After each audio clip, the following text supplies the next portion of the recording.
Karena tanpa kita bertobat, kita tidak akan melihat keberdosaan dan kebobrokan kita, sehingga kita tidak akan bisa kembali ke depan lagi mengandalkan Tuhan. Ya.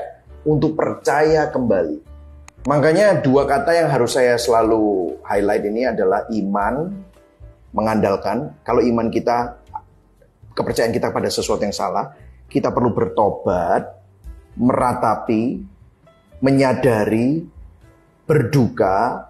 Kemudian nggak bisa berhenti di situ juga, kalau kan nanti despair. Nanti kita bisa putus asa.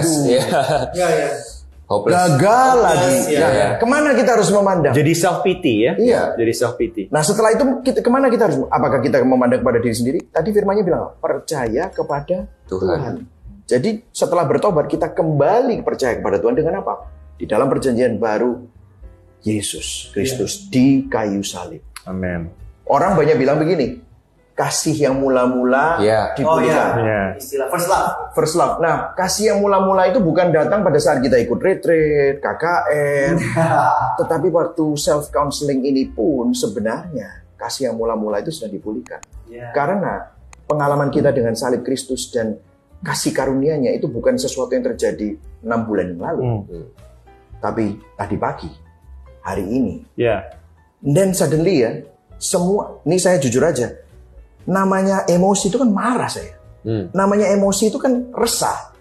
Itu meletup-letup. Tiba-tiba begitu saya melakukan ini semua, saya cek lagi, memikirkan apa yang salah. Tiba-tiba semua emosi itu kayak balon itu dikempes. And then suddenly I have no problem anymore. Aku bisa dengan, oh iya ya nggak apa-apa ya. Ternyata it's not as bad as you think.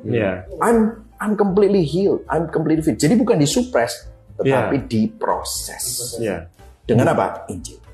Kadang kita sebagai gembala, pendeta juga salah kita kalau kita nggak membantu jemaat kita dengan pertanyaan-pertanyaan yang keliru. Contohnya kita bilang, tanya kapan bertobat gitu, kita mikirnya seringkali tuh bertobatan tuh flashback pertama kali, padahal jawabannya harus ya tadi pagi, sejam yang lalu. 2 menit lalu.